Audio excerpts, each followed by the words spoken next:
నమస్తే, నేను మీ శౌర్య. మనతో పాటు సోషల్ యాక్టివిస్ట్ కృష్ణకుమారి గారు ఉన్నారు. వారితో మాట్లాడదాం. మంగ్లీ కేస్‌కి సంబంధించిన అప్డేట్ డే బై డే అసలు ఉత్కంఠభరితమైన వ్యక్తులు బయటికి రావడము, ఆ వార్తలు వినడం మాత్రం నిజంగానే ఇంత పెద్ద స్కామ్ జరిగిందా అని ఆశ్చర్యానికి గురి చేస్తూ ఉంది. అంటే ఇదంతా కూడా ఈ స్కామ్ మొత్తం ఒక చాప కింద నీరులాగా విస్తరించుందా? కదులుతూ ఉంటే కదిలే కొద్దీ కూడా ఒక్కొక్కరు బయటకొస్తూ ఉన్నారు. సో, ఇప్పుడు ప్రస్తుతం తీసుకుంటే దీనిలో సీబీఐ కూడా ఎంటర్ అయింది. అలాగే మంగ్లీకి పర్సనల్ గా ఉన్న ఒక వ్యక్తి కూడా ఈరోజు దాదాపు సుదీర్ఘ వీడియోను ఒకటి రిలీజ్ చేశారు. సో ఈ డీటెయిల్స్ అన్ని మేడం అడిగి కనుక్కుందాం. నమస్తే మ్యామ్. నమస్తే. మ్యామ్, ఏమంటారు అసలు మంగ్లీ కేసులో లేదు, మంగ్లీ అమాయకురాలు, సంబంధం లేదు అని అనడానికి ఎక్కడా కూడా మనకి ఏవి కనిపించట్లేదు అసలు. ఒక్కొక్కరు బయటకు వస్తూ ఉన్నారు. ఇప్పుడు మరి రమేష్ సురేష్ ఆ పర్సన్ ఒక ఆయన బయటకు వచ్చి చాలా పెద్ద వీడియో రిలీజ్ చేశాడు. పిన్ టు పిన్ చెప్తానే ఉన్నాడు. సో మీరు ఏమంటారంటే అసలు నిజంగానే నెక్స్ట్ యాక్షన్ ఎలా ఉండబోతుంది? మంగ్లీ అసలు ఏం చేస్తుంది నెక్స్ట్ అని మీ అనాలిసిస్ ఏంటి? ఇప్పుడు ఈ కేసులో మొదటి నుంచి కూడా ఎక్కడా పేపర్లో మంగ్లీ పేరు లేకపోవచ్చు. డైరెక్ట్గా ఆఫీస్ ఓపెనింగ్లకు కానీ, పత్రికా ప్రకటనలు కానీ, బ్రోచర్ ఓపెనింగ్లు కానీ ఇట్లాంటివి ఏమీ చెయ్యకపోవచ్చు. ఆమె అకౌంట్లోకి డైరెక్ట్గా ట్రాన్సాక్షన్స్ జరగకపోవచ్చు. అయినంత మాత్రాన మంగ్లీకి ఈ కేసులో సంబంధం లేదు ప్రత్యక్షంగా అనడానికి అవకాశం లేదు. ఎందుకు అంటే ఇదే స్కామ్ లో వాళ్ళ తమ్ముడు వాళ్ళ చెల్లి ఉన్నారు కాబట్టి, జరిగింది కూడా తన ఇంట్లో కాబట్టి 100కి 100 పాళ్ళు ఆమెకి చాలా తెలివిగా ఆమె లేనట్లుగా ఆధారాలు సృష్టించుకుని ఆవిడ ఉండొచ్చు అనే కంక్లూజన్కి మనం వచ్చాం. ఇంక ఇప్పుడు ఏంటి, ఇతను మాట్లాడిన తర్వాత క్లియర్ గా ఈమెకి సంబంధం ఉంది అనేది అర్థమైపోయింది. ఓకే, కానీ మీడియా వాళ్ళని ఒక రకంగా ఈ మోసాలు చేసేవాళ్ళు కొంచెం తక్కువ అంచనా వేస్తూ ఉంటారు. అవునవును, తక్కువ అంచనా వేసి వీళ్ళది ఏముందిలే అనుకుంటారు. ఏదో 2 రోజులు అయితే వీళ్ళు ఒక్కొక్కసారి తెలిసి అడిగినా తెలియక అడిగినా కానీ వీళ్ళు అడిగే ప్రశ్నలు భవిష్యత్తులో ఉపయోగపడతాయి. అవేంటి అంటే, అసలు నాకు మధు ఎవరో తెలీదు అంది మొదట్లో. అదేంటండి మధుతో కలిసి మీ ఫోటో కనిపించిందండి అంటే, ఏమంటే అభిమానులు దిగుతూ ఉంటారు కదండి నాతో కలిసి ఫోటోలు, అలా ఒకసారి అతను వచ్చి దిగాడండి అంటే, అదేంటండి ఆర్కెస్ట్రా తోటి ఎందుకు కూర్చుంటాడండి? అభిమాని అయితే ప్రేక్షకుల్లో కూర్చోవాలి కదా, ఆర్కెస్ట్రా పక్కన ఎట్లా నుంచున్నాడండి? అంత చనువు ఏంటండి అని అంటే, అది అతను తీసుకున్న చదువు, నేనేం చేస్తాను అన్నది మంగ్లీ. సరే తర్వాత ఆ డబ్బులు లెక్క పెట్టే ఇల్లు ఎవరిదండి అంటే, ఆ ఇల్లు నాదే అని అనవలసి వచ్చింది. మంగ్లీది కాబట్టి, తన ఇల్లే కాబట్టి అనాల్సి వచ్చింది. కానీ మళ్ళాంటి వాళ్ళు అందరూ ఏం మాట్లాడాం, నీ ఇంట్లో డబ్బులు లెక్క పెడతంటే నీకు వాసన రాకుండా ఎట్లా ఉంటది, నీ ఇంట్లో లెక్క పెడితే నీకు తెలియకుండా ఎట్లా ఉంటది అని చెప్పి మనం మాట్లాడితే దానికి కౌంటర్గా ఏం చెప్పింది మంగ్లీ, ఇల్లు నాదే, నేనే మధు కమ్మాను, కానీ ఇంకా రిజిస్ట్రేషన్ చేయించుకోలేదు మధు, కానీ వాడుకోమని చెప్పి వాడుకుంటున్నాడు. ఈ మాట ఎప్పుడు చెప్పాలి నువ్వు? స్టార్టింగ్లో చెప్పాలి. ఏమని చెప్పాలి? మధుకి నాకు ఉన్న ఒక సెల్లర్కి బయ్యర్కి ఉన్న రిలేషను, అతను కొనుగోలుదారుడు, నేను అమ్మకందారుని, నా ఇల్లు బేరం పెడితే వచ్చాడు, మాట్లాడుకున్నాడు, డబ్బులు ఇచ్చాడు, ఇంకా అనివార్య కారణాల వల్ల రిజిస్ట్రేషన్ చేయలేదు, అందుకని ఇల్లు అయితే వాడుకుంటున్నాడు అని ఆ రోజు నువ్వు చెప్పుంటే ఎంతో కొంత మర్యాదగా ఉండేది. ఇప్పుడు చెప్తున్న దాన్ని బట్టి చూస్తే నిన్నెవరన్నా నమ్మేలా ఉందా? ఇది అయిపోయిందా? ఇక్కడతోనే చాలా క్లారిటీ వచ్చేసింది. ఇది ఈమె చెప్పినంత అమాయకురాలు కాదు, ఈమెకి సంబంధం లేకుండానూ లేదు, తల్లి నీ కన్నీటి బొట్లు వేస్ట్ చేసుకోబాకని అనాలనిపించేంత దాకా వచ్చింది స్టోరీ. ఇప్పుడు కొత్తగా వచ్చిన ఈ వీడియో ప్రకారం చూస్తే ఏంటి, మంగ్లీ ఆఫీస్కి ఎన్నింటికి వచ్చేది, మధు ఎప్పుడు వచ్చేవాడు, మధు పర్సనల్ డ్రైవర్ కాబట్టి మంగ్లీ తమ్ముడు ఏం చేసేవాడు అన్నీ చెప్పుకుని వచ్చేసాడు అతను. ఏంటి, క్యాష్ వస్తే మంగ్లీ తమ్ముడు శివ చేతికి, ఆన్లైన్ అయితే మటుకు మధుకి. ఇలా చేసుకున్నారు వాళ్ళు, అంతా బ్రహ్మాండంగా చేసుకున్నారు. మళ్ళీ పొద్దున్నే నేను వచ్చేసరికి ఆఫీస్ యథావిధిగా ఉండేది, రాత్రిపూటే వీళ్ళ కార్యకలాపాలు జరుగుతూ ఉండేవి అని చెప్పి అతను చెప్పాడు. ఈమె మరి ఈ వీడియో నిజంగా అవును. అతను ఇది ఇది చాలా పెద్ద సాక్ష్యం కింద ఉపయోగపడుతుంది. అవును. ఆయన కూడా ఇన్వెస్ట్ చేసాడంట కదా మేడం అందులో. అంటే పెట్టించారంట ఆయనతో కూడా ఎంతో కొంత సొమ్ము పెట్టాను అని. కాదు, నా వీళ్ళు డబ్బు కూడా వీళ్ళు ఉంది. కూడా మార్కెటింగ్ చేస్తారు. ఓహో! ఓకే. మార్కెటింగ్ చేసినప్పుడు వీళ్ళు డబ్బులు వస్తాయి కదా, అవును. ఏం చెప్తారంటే ఇదిగో ఇక్కడ ఉంటే పిల్లలు పెడతాయి కదా, నీ దగ్గర ఉంటే ఏమొస్తాయి అని చెప్పి బాబోయ్! అందులోనే పెట్టించేసుకుంటారు.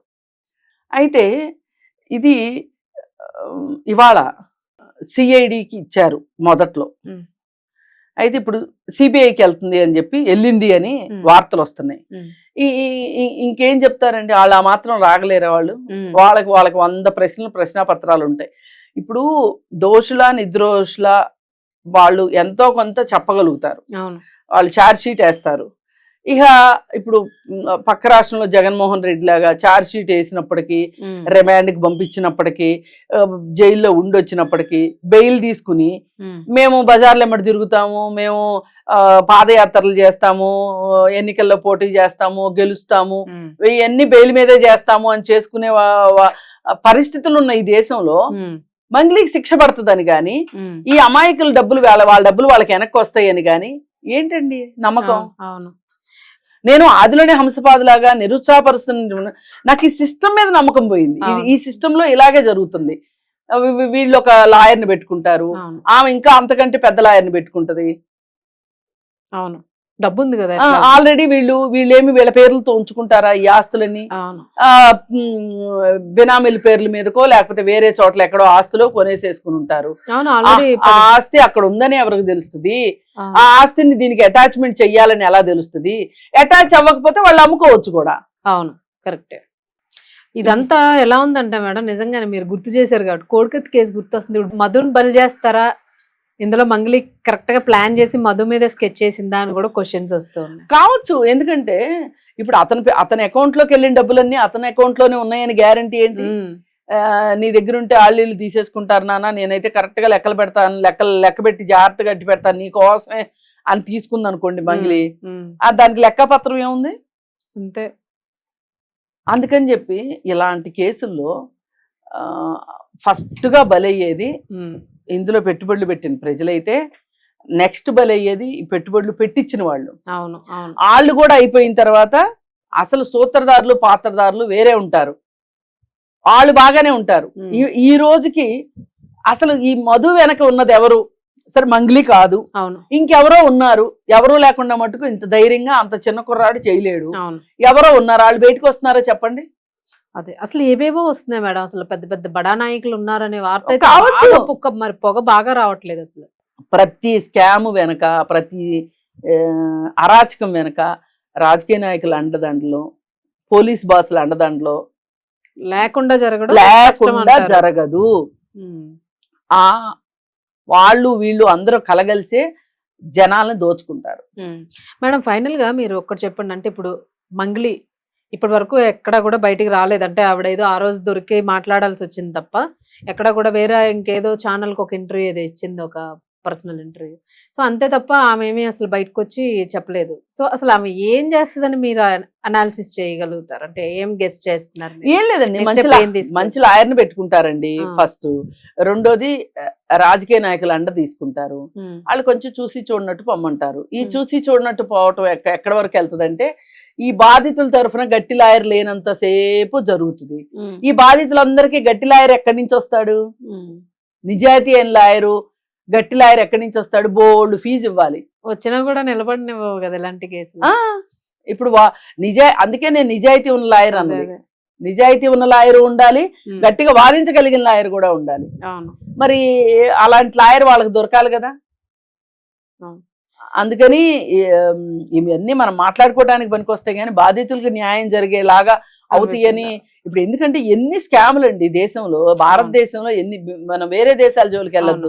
ఇప్పుడు చిట్ ఫండ్ కుంభకోణాల దగ్గర నుంచి, ఫైనాన్స్ కంపెనీల కుంభకోణాల దగ్గర నుంచి, మల్టీ లెవెల్ మార్కెటింగ్ దగ్గర నుంచి, మనీ సర్క్యులేషన్ స్కీముల దగ్గర నుంచి, అసలు ఎన్ని, ఇప్పుడు బంగారం స్కీముల దగ్గర నుంచి ఎన్ని స్కీములు, రియల్ ఎస్టేట్ మోసాలు, అలాగే ప్రీ లాంచ్ మోసాలు, ఇన్ని మోసాలు జరుగుతున్న టైంలో అసలు ఇంత జరుగుతుంటే ఇప్పుడు అసలు బాధితులకి ఒక బాధితుడైనా ముందుకు వచ్చి నాకు న్యాయం జరిగింది అని చెప్పిన వాళ్ళు ఎక్కడండి చెప్పండి. అవును. ఇంకా కనీసం ఏవైనా ప్రైవేట్ బ్యాంకుల్లో పెట్టిన డబ్బులకైనా సరే ఆర్బీఐ దగ్గర ఇన్సూరెన్స్ కట్టిన డబ్బులకి అవును ఒక అకౌంట్ కి ₹1,00,000 ఇన్సూరెన్స్ కట్టారనుకోండి వాళ్ళు, ఆ డబ్బులన్నా వచ్చినాయి కానీ వెనక్కి ప్రైవేట్ వాళ్ళ చేతుల్లో డబ్బులు ఇంతవరకు రాలేదు. మ్యామ్ ఇందులో ఒక చిన్న కన్క్లూజన్, ఇప్పుడు ఏమంటున్నారంటే కొంతమంది చెప్తున్నది, ఇప్పుడు వీళ్ళందరూ ఒక కమ్యూనిటీకి చెందిన వాళ్ళు, ఈ కమ్యూనిటీకి చెందిన వాళ్ళందరూ కూడా మంగళి కమ్యూనిటీ, సో వాళ్ళందరినీ కూడా ఒక గ్రూప్ చేసి ఇంటర్నల్ గాను వాళ్ళతో అంటే వీళ్ళ దానిలో ట్రెడిషన్ లో పంచాయతీ సెటిల్మెంట్స్ ఉంటాయి. అవును. సో అట్లా పంచాయతీ సెటిల్మెంట్స్ చేసేసుకొని సెటిల్ చేసేద్దాం అని అనుకుంటున్నారు అనే వార్త అయితే వినిపించింది మనకి. అట్లా చేస్తే అవునండి, వాళ్ళ వరకు వాళ్ళు సెటిల్ చేసుకుంటారు, బాగుంది. నాన్ కమ్యూనిటీ వాళ్ళ పరిస్థితి ఏంటి? వాళ్ళు పోలీస్ స్టేషన్ కి వెళ్లకుండా ఎలా ఉంటారు? వాళ్ళు ఒక్కళ్ళు వెళ్ళినా కేసే, 10 మంది వెళ్ళినా కేసే, 100 మంది వెళ్ళినా కేసే. అందుకని ఏంటి అంటే ఇప్పుడు ఆస్తుల మీద కూడా రైడ్ జరగాల్సిన అవసరం ఉంటుంది. మరి సిఐడి ఎంటర్ అయింది, అటాచ్మెంట్ చేయాలి, ఆ ఆస్తులను గుర్తించాలి ఫస్ట్. ఈ లోపు ఏం జరిగిద్ది అనేది మాత్రం ఎవ్రీడే ఎపిసోడ్, సీరియల్ ఎపిసోడ్ లాగా అయిపోయింది, జరుగుతూనే ఉంటుంది అంతే. మీకు కూడా కాన్ఫిడెన్స్ పోయిందంటారా? మీకే కదా కాన్ఫిడెన్స్ మొదటి నుంచి. ఇప్పుడు కాదండి, ఇప్పుడు మనకి ఈ స్కామ్ బయటికి రావటం ఒక ఎత్తు, దీని గురించి అందరం మాట్లాడుకోవటం ఒక ఎత్తు, న్యాయం జరగటం మూడో ఎత్తు. అది ఫైనల్. ఆ న్యాయం జరిగితే కదా మనం మాట్లాడిన దానికి కూడా ఉపయోగం, లేదంటే కంఠశోష తప్పితే ఏముంది చెప్పండి. అది న్యాయం జరగాలి. Right right. Thank you.